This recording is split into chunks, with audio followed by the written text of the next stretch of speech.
അങ്ങനെ മുഖ്യമന്ത്രി വി.ഡി. സതീശൻ മൗനം ഭഞ്ജിച്ചിരിക്കുകയാണ്. 2 ദിവസത്തെ ഇടവേളയ്ക്ക് ശേഷം അദ്ദേഹം മാധ്യമങ്ങളെ കണ്ട് വിശദമായിട്ട് കാര്യങ്ങൾ വിശദീകരിച്ചിരിക്കുകയാണ്. ഇന്ന് തൻ്റെ സർക്കാരിൻ്റെ ആദ്യ നയപ്രഖ്യാപന പ്രസംഗമായിരുന്നു. അതിന് പിന്നാലെയാണ് വി.ഡി. സതീശൻ വാർത്താ സമ്മേളനം വിളിച്ചു ചേർത്ത് മാധ്യമങ്ങളെ കണ്ടത്. സ്വാഭാവികമായിട്ടും അദ്ദേഹം നേരിട്ട പ്രധാനപ്പെട്ട ചോദ്യമെന്ന് പറയുന്നത് 2 ദിവസം മുൻപ് നടന്ന പ്രതിപക്ഷ നേതാവ് പിണറായി വിജയന്റെ വസതിയിലെ ED റെയ്ഡിനെ കുറിച്ചായിരുന്നു. ആ റെയ്ഡ് നടക്കുന്ന ദിവസം മുഖ്യമന്ത്രി ഡൽഹിയിലായിരുന്നു. അവിടെ വെച്ച് അദ്ദേഹത്തോട് പലതവണ മാധ്യമങ്ങൾ അഭിപ്രായം ആരാഞ്ഞു. അദ്ദേഹം പ്രതികരിച്ചില്ല. പിന്നീട് കേരളത്തിലെത്തി. ഇന്നലെ അദ്ദേഹം കോഴിക്കോടും മലപ്പുറത്തുമായിട്ടുണ്ടായിരുന്നു. അവിടേക്ക് വെച്ച് മാധ്യമങ്ങൾ പ്രതികരണം തേടിയെങ്കിലും അദ്ദേഹം മിണ്ടാതെ പോകുന്ന ഒരു കാഴ്ചയാണ് കണ്ടത്. ഇന്ന് അതിനാണ് അദ്ദേഹം ആദ്യമായിട്ട് മറുപടി പറഞ്ഞത്. അദ്ദേഹം പറയുന്നത് 14 തവണയൊക്കെ തന്നോട് അഭിപ്രായം ചോദിച്ച് താൻ പ്രതികരിക്കാതെ പോയി എന്നാണ്. അതിൻ്റെ അദ്ദേഹം കണക്കുകൾ പറയുന്നുണ്ട്. താൻ കേരള ഹൗസിൽ നിന്ന് കയറുമ്പോഴും ഇറങ്ങുമ്പോഴും തിരിയുമ്പോഴും എല്ലാം തൻ്റെ മുന്നിലേക്ക് മൈക്കുമായിട്ട് കൊണ്ടുവന്ന് പ്രതികരണം തേടുന്ന കാഴ്ചയാണ് കണ്ടത്. അങ്ങനെയാണ് അവർ ഈ 14 തവണ അഭിപ്രായം തേടി അല്ലെങ്കിൽ പ്രതികരണം തേടി എന്നൊക്കെയുള്ള വാർത്ത കൊടുക്കുന്നത് എന്ന് പറയുന്നു. ഒപ്പം തന്നെ എപ്പോൾ പ്രതികരിക്കണം എന്നുള്ള അവകാശം തനിക്ക് വിട്ടുതരണം, എപ്പോൾ പ്രതികരിക്കണം എന്ന് താനാണ് തീരുമാനിക്കുന്നത്. നിങ്ങൾക്ക് ചോദ്യം ചോദിക്കാനുള്ള അവകാശമുണ്ട്, എന്നാൽ എപ്പോഴാണ് പ്രതികരിക്കേണ്ടത് എന്നത് തനിക്കാണ് തീരുമാനിക്കേണ്ടത്. മാത്രവുമല്ല, ഒരു വിഷയത്തെക്കുറിച്ച് പ്രതികരിക്കുമ്പോൾ ആ വിഷയത്തെക്കുറിച്ച് പഠിക്കേണ്ടതുണ്ട്. ആ വിഷയത്തെക്കുറിച്ച് പഠിക്കുന്നതിന് വേണ്ടിയിട്ടാണ് താൻ സമയം തേടിയത് എന്ന് അദ്ദേഹം പറയുന്നു. കൂടാതെ അദ്ദേഹം ED റെയ്ഡുമായി നടത്തിയ പ്രതികരണത്തിൽ അദ്ദേഹം പറയുന്നത് ഈ കാര്യത്തിൽ സർക്കാരിന് യാതൊന്നും ചെയ്യാനില്ല. EDയുടെ ഒരു നടപടിയെ വിമർശിക്കാനോ എതിർക്കാനോ യാതൊരു അവകാശവും സർക്കാരിനില്ല. കാരണം ഹൈക്കോടതിയുടെ അനുമതിയോടുകൂടിയാണ് ED അവിടെ റെയ്ഡിന് പോയത്. ആ റെയ്ഡിനെ ഒരു തരത്തിലും വിമർശിക്കാനുള്ള അധികാരം സർക്കാരിനില്ല. അത് സർക്കാർ ചെയ്യുകയുമില്ല എന്ന് അദ്ദേഹം പറയുന്നു. ഒപ്പം തന്നെ അവിടെ ഉണ്ടായ ക്രമസമാധാന പ്രശ്നം അത് ആഭ്യന്തര വകുപ്പ് മികച്ച രീതിയിൽ തന്നെ കൈകാര്യം ചെയ്തു. അതിന് ആഭ്യന്തരമന്ത്രിയെ താൻ അഭിനന്ദിക്കുന്നു എന്നാണ് മുഖ്യമന്ത്രി പറഞ്ഞത്. ഒപ്പം തന്നെ ED റെയ്ഡിന് ശേഷം ഇറങ്ങി വന്ന പ്രതിപക്ഷ നേതാവ് പിണറായി വിജയൻ രാഹുൽ ഗാന്ധിയെ വിമർശിച്ചതിനെയും അദ്ദേഹം രൂക്ഷമായിട്ട് വിമർശിക്കുന്നുണ്ട്. അദ്ദേഹം ചോദിച്ചത് രാഹുൽ ഗാന്ധിയാണോ EDയെ റെയ്ഡിന് വിട്ടത് എന്ന ചോദ്യമാണ് മുഖ്യമന്ത്രി മുന്നോട്ട് വയ്ക്കുന്നത്. ഒപ്പം തന്നെ അദ്ദേഹത്തിനോട് ഉയർന്ന മറ്റൊരു പ്രധാനപ്പെട്ട ചോദ്യം മോദി ED VD ഡീലിന്റെ ഭാഗം എന്നുള്ള ഒരു വിമർശനം. അതിനെക്കുറിച്ച് ചോദിച്ചപ്പോൾ അദ്ദേഹം വളരെ പരിഹാസ രൂപമായിട്ടാണ് മറുപടി പറഞ്ഞത്. താൻ അധികാരത്തിൽ വന്നതിന് ശേഷം കേൾക്കുന്ന രണ്ടാമത്തെ വലിയ തമാശയാണിത്. ആദ്യത്തേത് എറണാകുളത്തെ ഈ പറയുന്ന ഭൂമിയിലെ കുടിയൊഴിപ്പിക്കലുമായി ബന്ധപ്പെട്ടുള്ള വാർത്തകളായിരുന്നു. അതിനുശേഷം ഇപ്പോൾ CPMകാർ തമാശ പറയാൻ തുടങ്ങിയിരിക്കുകയാണ്.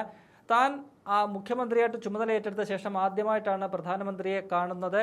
ആ ആദ്യ കാഴ്ചയിൽ തന്നെ താൻ പ്രധാനമന്ത്രിയോട് വെച്ച ആവശ്യമെന്ന് പറയുന്നത് മുൻ മുഖ്യമന്ത്രിയുടെ വീട്ടിലേക്ക് നാളെ രാവിലെ തന്നെ ED റെയ്ഡിന് വിടണമെന്നാണ്. അത് ഉടനെ തന്നെ പ്രധാനമന്ത്രി അംഗീകരിക്കുന്നു. ഒപ്പം തന്നെ താൻ പറയുന്നു പിണറായി വിജയന്റെ വീട്ടിൽ മാത്രം പോരാ, ഏതാണ്ട് 12 ഇടങ്ങളിൽ റെയ്ഡ് നടത്തണമെന്ന് താൻ പ്രധാനമന്ത്രിയോട് ഒരു ആവശ്യം ഉന്നയിക്കുന്നു.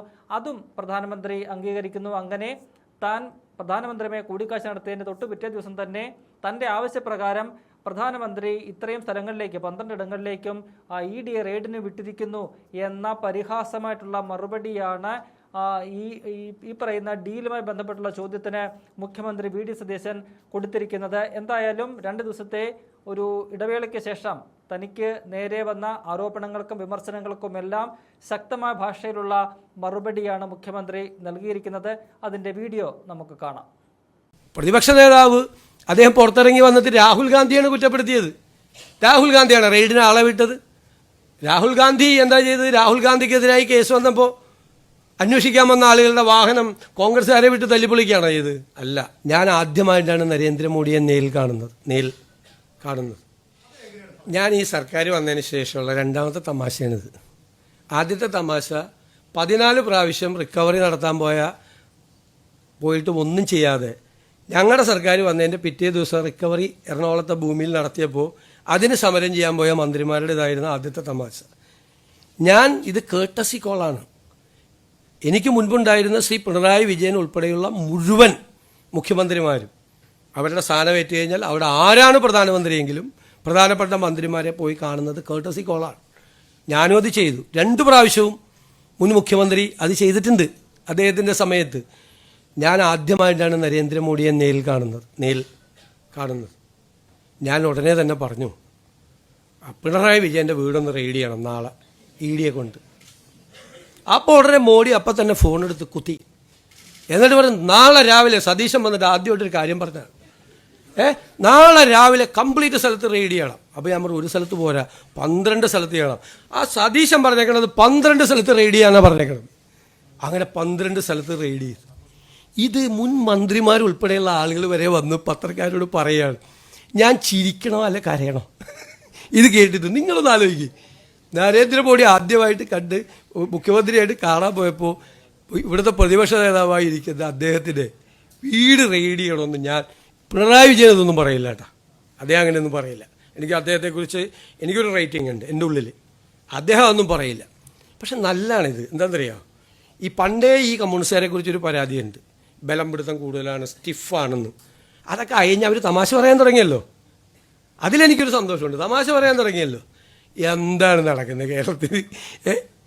നരേന്ദ്രമോദിയെ കണ്ട് ഇതെന്താണ് സംഭവം? ഇതൊരു കേസ് ഓൾറെഡി കേന്ദ്ര ഏജൻസി രജിസ്റ്റർ ചെയ്ത കേസാണ്.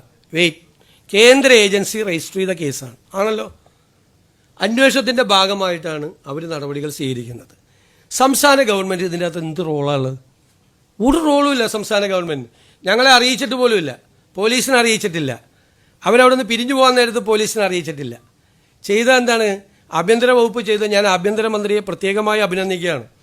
അദ്ദേഹമാണ് അവിടെ ആൾക്കൂട്ടം കൂടുന്നത് കണ്ടിട്ട് അവിടെ ഒരു ലോ ആൻഡ് ഓർഡർ സിറ്റുവേഷൻ ഉണ്ടാകരുത് എന്ന് കരുതി അങ്ങനെ ഒരു റെയ്ഡ് നടക്കുന്ന വിവരം ഗവൺമെൻറ്റിനോ പോലീസിനോ അറിയില്ലാതിരുന്നിട്ടും അദ്ദേഹം പോലീസിനെ വിട്ട അദ്ദേഹമാണ്. കുറേ സംഘർഷങ്ങൾ ലഘൂകരിക്കാൻ കഴിഞ്ഞു. ഞാൻ ചോദിക്കട്ടെ, ആ സമീപനം ശരിയാണോ?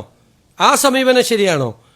ഒരു കേസ് അന്വേഷണത്തിൻ്റെ ഭാഗമായിട്ട് വരുന്ന ആളുകളെ, സ്ത്രീകൾ ഉള്ള ആളുകളെ ഒരു സംഘം ക്രിമിനലുകളെന്ന് വേണമെങ്കിൽ വിശേഷിപ്പിക്കപ്പെടാവുന്ന ഒരു സംഘം ആക്രമിച്ച കാർ തല്ലിപ്പൊളിക്കുന്നു, അതിനകത്തുള്ളവരെ മർദ്ദിക്കുന്നു. അത് ക്രമസമാധാന ലംഘനമാണ്, ഒഫൻസാണ്. അത് ഒരു കാരണവശാലും അനുവദിക്കില്ല, ഒരു കാരണവശാലും അനുവദിക്കില്ല. ഒരു സെൻട്രൽ ഏജൻസി വന്ന് അവരുടെ അന്വേഷണത്തിൻ്റെ ഭാഗമായി അവർ അവിടെ ഇതിൻ്റെ അകത്ത് നടന്നു. ഞങ്ങൾ ഉന്നയിച്ചിട്ടുള്ള ആരോപണം കൂടിയല്ലേ ഇത്? ഞങ്ങൾ കൂടി ഉന്നയിച്ചിട്ടുള്ള ഒരു ആരോപണമാണ്. ആ അന്വേഷണത്തിന് കേന്ദ്ര ഏജൻസിയെക്കുറിച്ച് ഞങ്ങൾക്ക് പരാതി ഉണ്ടായിരുന്നു. 4 കൊല്ലം മുമ്പുണ്ടായ കേസാണ്. ഇതുവരെ ഒന്നും അവർ ചെയ്തിട്ടില്ല. ഈ അധികാരത്തിൽ നിന്ന് LDF ഗവൺമെൻറ് താഴെ ഇറങ്ങുന്നത് വരെ ഒന്നും ചെയ്തില്ല അവർ. പിന്നെ പ്രതിപക്ഷ നേതാവ് അദ്ദേഹം പുറത്തിറങ്ങി വന്നിട്ട് രാഹുൽ ഗാന്ധിയാണ് കുറ്റപ്പെടുത്തിയത്. രാഹുൽ ഗാന്ധിയാണ് റെയ്ഡിന് ആളെ വിട്ടത്. അദ്ദേഹം പ്രധാനമന്ത്രിയെയോ BJP നേതാക്കളെയോ BJP സർക്കാരിനെയോ ആരെയും കുറ്റപ്പെടുത്തിയില്ല, ഒരാളെ കുറ്റപ്പെടുത്തിയില്ല. അദ്ദേഹം കുറ്റം പറയാനുണ്ടായിരുന്നത് രാഹുൽ ഗാന്ധിയാണ്.